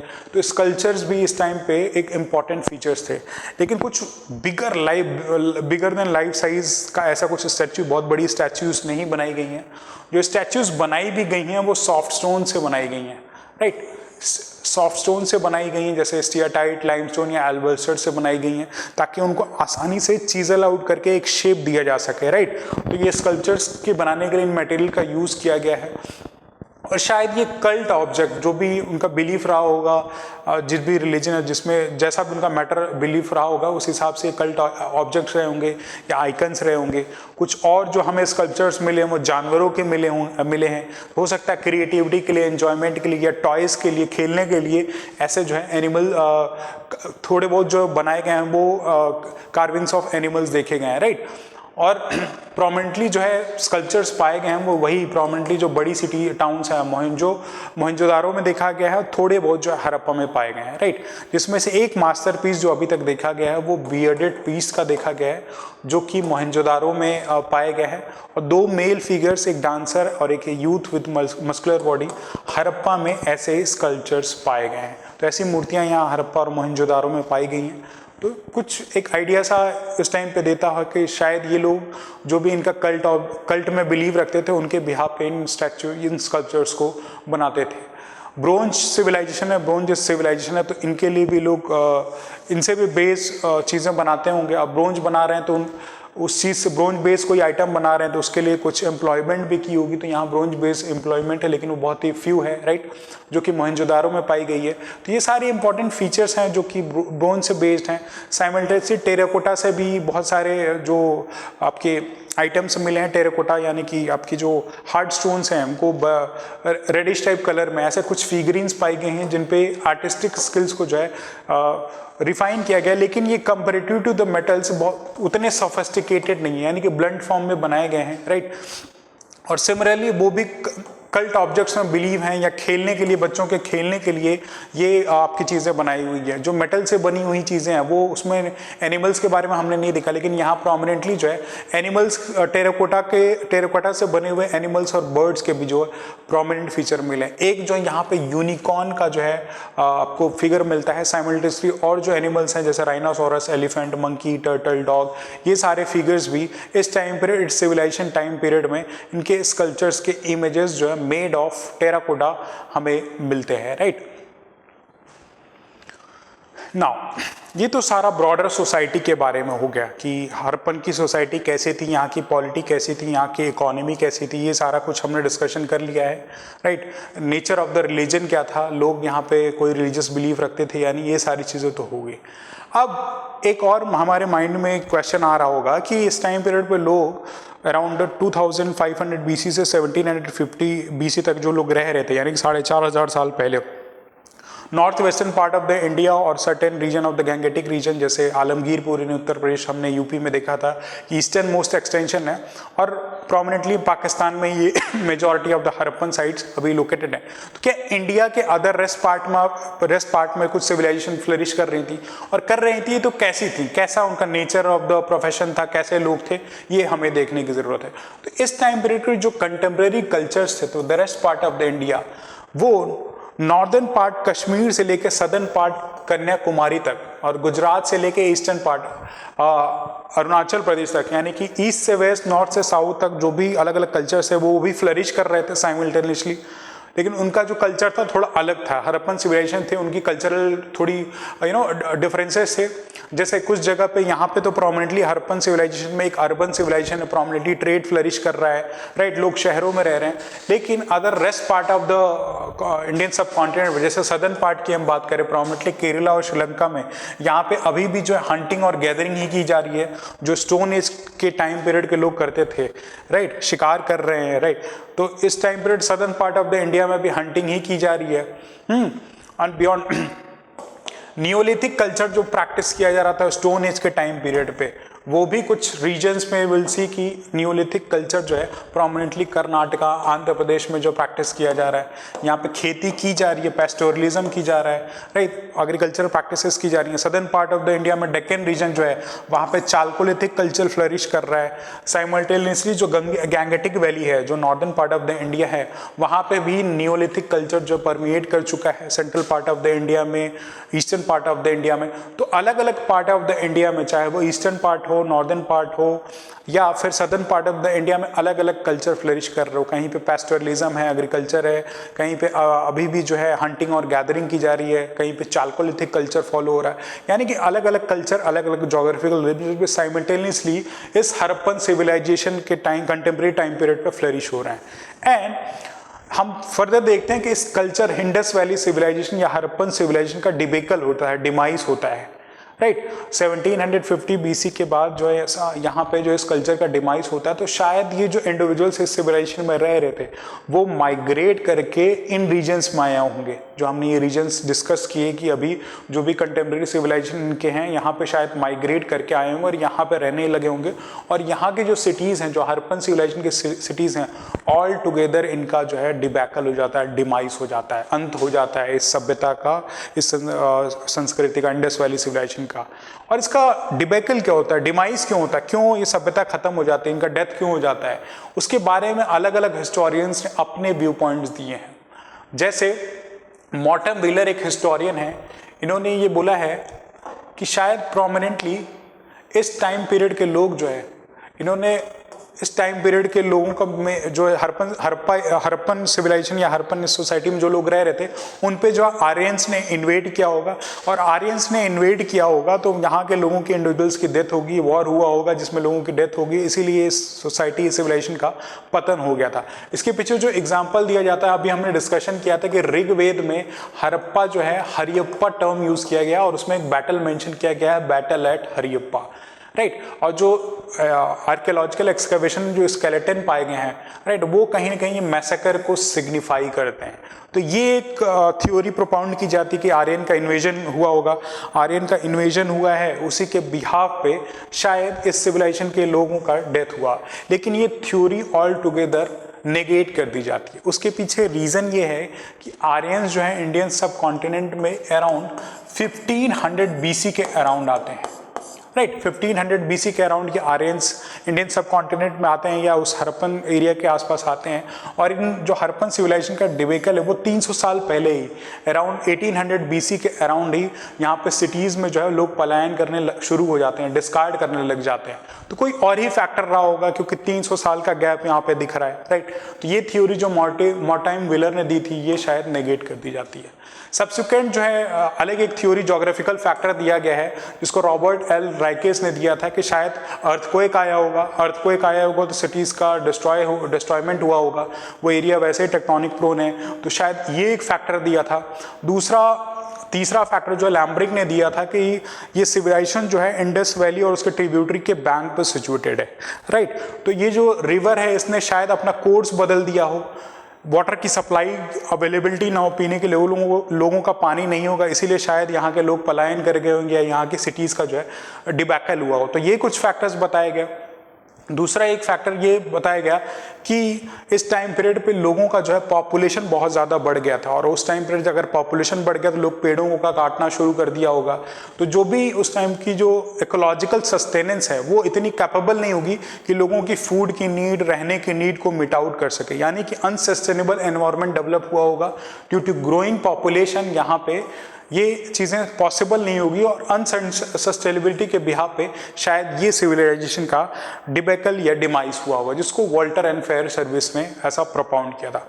जो लास्ट अभी रीसेंट फैक्टर ये देखा गया है, जो IIT खड़गपुर के एक रिसर्च में इस्टेब्लिश किया है कि शायद यहाँ पे 900 सालों तक जो है सूखा रहा होगा, 900 ईयर्स लॉन्ग ड्राफ्ट रहा होगा, उसी के बिहाफ पे शायद इस सिविलाइजेशन का जो है डिबैकल हुआ होगा। कुछ क्लाइमेट चेंज के बारे में बोलते हैं। तो ऐसे n नंबर ऑफ फैक्टर्स अलग अलग हिस्टोरियंस, अलग अलग साइंटिस्ट इस हड़प्पन सिविलाइजेशन के बारे में बताते हैं, पर अभी तक कोई स्टैब्लिश फैक्टर नहीं आया है कि आखिर इस हड़प्पन सिविलाइजेशन का डिबैकल डिमाइस कैसे हुआ था, आखिर जो इतनी फ्लरिशिंग सिविलाइजेशन थी वो ऑल टुगेदर कैसे विलुप्त हो जाती है।